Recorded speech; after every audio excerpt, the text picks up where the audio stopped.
السلام علیکم ورحمۃ اللہ وبرکاتہ۔ جنگ احد۔ احد ایک پہاڑ کا نام ہے۔ یہ پہاڑ مدینہ کے اتر پشچم میں لگ بھگ 2 میل کی دوری پر ہے۔ اب کی لڑائی اس پہاڑ کی گھاٹی میں ہوئی۔ دشمنوں کی فوج اسی گھاٹی کے سرے پر مدینہ کے آمنے سامنے اکٹھا ہوئی۔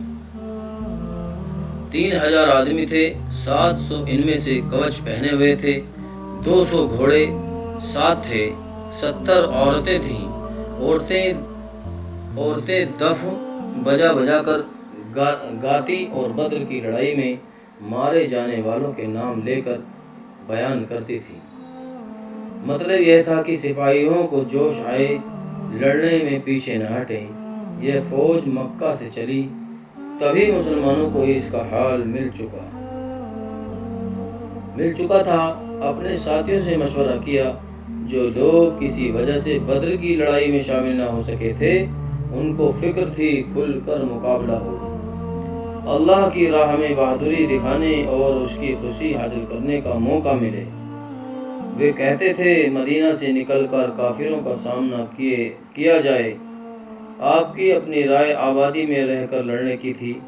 جب دیکھا کہ زیادہ لوگ باہر نکل کر لڑنے کی حمایت میں ہیں، آپ نے وہی رائے مان لی۔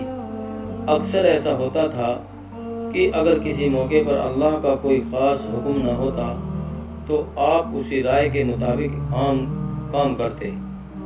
جس کی طرف زیادہ لوگ ہوتے، آپ کے ساتھیوں کا بھی یہی ڈھنگ تھا کہ اپنی رائے اس وقت تک ظاہر کرتے رہتے جب تک معلوم نہ ہو جاتا کہ اللہ اور اس کے رسول کے حکم سے ان کی رائے ٹکرا رہی ہے۔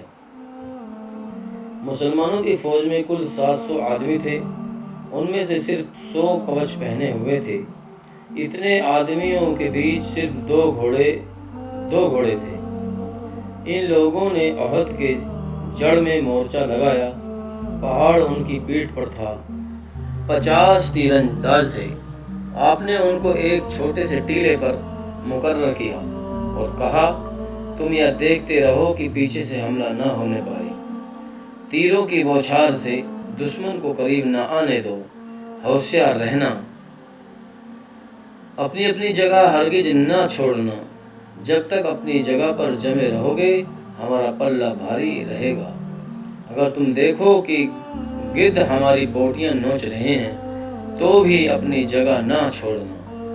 لڑائی شروع ہو گئی۔ بدر کی طرح آج بھی مسلمانوں کا پلہ بھاری تھا۔ حضرت علی، سعد بن ابی وقاص رضی اللہ عنہم اور دوسرے مہاجر اور انصار اپنی تلوار کے زہر دکھا رہے تھے۔ حضرت ابو دجانہ انصاری کا تو یہ حال تھا کہ تلوار مڑ جاتی تو اس کو پتھر پر تیز کرتے اور پھر دشمنوں پر ٹوٹ پڑتے۔ کوئی نہ تھا جو کافروں کا جھنڈا ہاتھ میں لے کر سیدھا کھڑا ہو سکتا۔ جس کے ہاتھ میں جھنڈا پہنچتا، ان بہادروں کی تلواریں موت کی طرح اس کے سر پر جا پہنچتی اور وہ جہنم کی راہ لیتا۔ آخر میں دشمن فوج میں ابتری پھیل گئی، لوگ تتر بتر ہو گئے اور سر پر پاؤں رکھ کر بھاگنے لگے۔ یہی وہ نازک موقع تھا جب مسلمان اپنے سردار کا حکم بھول گئے۔ معمولی سردار نہیں، اللہ کے رسول صلی اللہ علیہ وسلم، جس کے حکم کے خلاف چل کر فائدے کی امید کبھی نہیں کی جا سکتی۔ انسان کی کمزوری فرض کی ادائیگی پر غالب آ گئی۔ تیر اندازوں نے اپنی جگہ چھوڑ دی اور غنیمت کا مال جمع کرنے میں لگ گئے۔ حضرت خالد بن ولید اس وقت تک مسلمان نہیں ہوئے تھے۔ دشمنوں کے سوار دستے کی کمان ان کے ہاتھ میں تھی۔ تیر اندازوں کا ٹیلے سے ہٹنا تھا کہ وہ اپنے بچے کچے ساتھیوں سمیت پیچھے پہنچے اور حملہ کر دیا۔ مسلمان تو غنیمت کا مال جمع کرنے میں لگے ہوئے تھے۔ وہ سمجھ بیٹھے تھے کہ لڑائی ختم ہو گئی، اور سچ تو یہ ہے کہ ختم ہی ہو گیا تھا۔ اگر تیر انداز دستہ اپنی جگہ نہ چھوڑتا اچانک جو حملہ ہوا تو بوکھلا گئی۔ دونوں فوجیں ایک دوسرے سے ایسی گڑبڑ ہوئی کہ کسی کی سدھ نہیں رہی۔ اسی ہنگامے میں ایک شخص نے حضرت مصعب بن عمیر کو شہید کر کے یہ خبر اڑا دی کہ یہ توبہ توبہ وہ نبوت کا چراغ بجھانے میں کامیاب ہو گیا۔ اس خبر نے مسلمانوں کی رہی صحیح عقل بے غون کر دی۔ بڑی افراتفری پھیل گئی۔ اب کچھ لوگ جنہیں اصلی حال نہیں معلوم تھا یہ سوچ کر دشمن فوج میں گھس گئے کہ آپ کے بعد جینا بیکار ہے، احد کی اس گھاٹی میں اپنے پیارے نبی پر قربان ہو جانا ہے، لوٹ کر مدینے نہیں جانا ہے۔ مہاجر اور انصار میں سے 14 شورویر آپ کے چاروں طرف پرے باندھ کر کھڑے تھے اور دشمنوں کو آپ کے چاروں طرف سے روک رہے تھے۔ آپ پر قربان ہو جانے کے شہادت کے آگے زندگی کی انہیں معمولی جان پڑتی تھی، اس لیے انہیں یقین تھا کہ اس طرح انہیں جنت مل جائے گی۔ دشمن آپ کے قریب پہنچ گئے، ان کے پتھراؤ سے آپ کا دانت شہید ہو گیا، خود کی کڑیاں چہرے میں دھنس گئیں، ان سے خون بہنے لگا۔ ایسے میں کسی نے کہا، اے اللہ کے رسول صلی اللہ علیہ وسلم، ان دشمنوں کو بد دعا دیجیے، خدا ان کو تباہ کرے۔ آپ نے جواب دیا، میں دنیا کے لیے رحمت بنا کر بھیجا گیا ہوں، بد دعا دینا میرا فرض نہیں۔ اے اللہ، میری قوم کے لوگوں کو سیدھا راہ دکھا، یہ لوگ نادان ہیں۔ لڑائی ختم ہو گئی۔ دشمنوں کو جتنی کامیابی بھی ہوئی، بدر کے تجربے کی وجہ سے بھی اس کو بھی زیادہ سمجھتے تھے۔ مدینے پر حملے کی ہمت نہ ہوئی، ڈر تھا کہ جیت کہیں ہار میں نہ بدل جائے۔ دشمنوں کی عورتوں نے بدر کے انتقام میں مسلمانوں کی لاشوں سے بھی بدلہ لیا، ان کے ناک کان کاٹ لیے۔ ہند حضرت معاویہ کی ماں نے ان سے پھولوں کا ہار بنایا اور اپنے گلے میں ڈالا۔ حضرت حمزہ کی لاش پر گئی اور ان کا پیٹ چیر کر کلیجہ نکالا اور چبا گئی، لیکن تکلیف سے حلق سے نیچے نہ اتر سکا، اس لیے اگل دینا پڑا۔ اس لڑائی میں بہت سی مسلمان عورتوں نے بھی بھاگ لیا تھا۔ حضرت عائشہ اور حضرت ام سلیم جو حضرت انس کی ماں تھیں، گھائلوں کو پانی پلاتی تھیں، ٹھیک اس وقت جب دشمنوں نے پورے زور سے حملہ کر دیا تھا اور آپ کے ساتھ صرف گنے چنے ویر رہ گئے تھے۔ حضرت ام عمارہ آپ کے پاس پہنچی اور اپنی جان جوخم میں ڈال کر آپ کی حفاظت کرنے لگی۔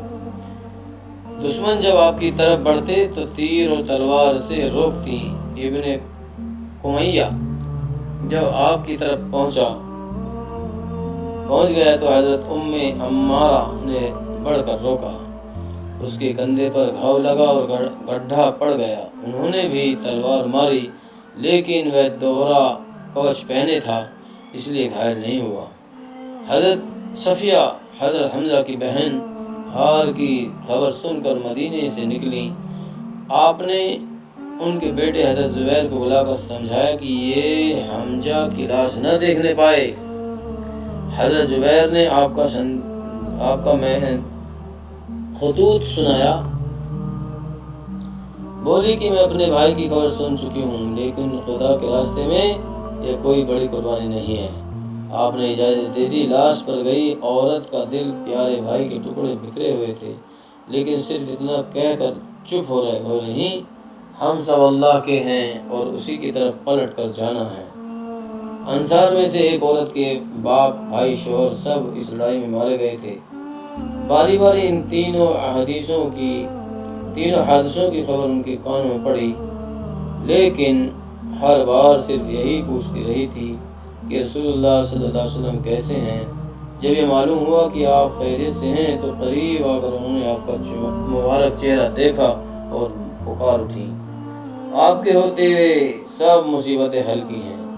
مسلمانوں کی طرف 70 آدمی مارے گئے، جن میں زیادہ تعداد انصار کی تھی۔ لیکن مسلمانوں کی فقیری کا حال یہ تھا کہ اتنا بڑا کپڑا بھی نہ تھا کہ شہیدوں کو پورا کفن دیا جاتا۔ حضرت مصعب بن عمیر آپ کے ایک بڑے پیارے ساتھی تھے۔ ان کے کفن کا کپڑا اتنا چھوٹا تھا کہ پاؤں چھپایا جاتا تو سر کھل جاتا اور سر ڈھانکا جاتا تو پاؤں کھل جاتا۔ آخر میں پاؤں ازخر نام کی گھاس سے چھپا دیے گئے۔ یہ ایسا درد بھرا منظر تھا کہ پیچھے بھی کبھی یہ بات مسلمانوں کو یاد آ جاتی تو آنکھ تر ہو جاتی۔ شہید لوگ بنا نہلائے اسی طرح خون میں لپٹے ہوئے دو ملا کر ایک قبر میں دفن کیے گئے۔ دونوں فوجیں جب میدان سے الگ ہوئیں تو مسلمان زخموں سے چور تھے۔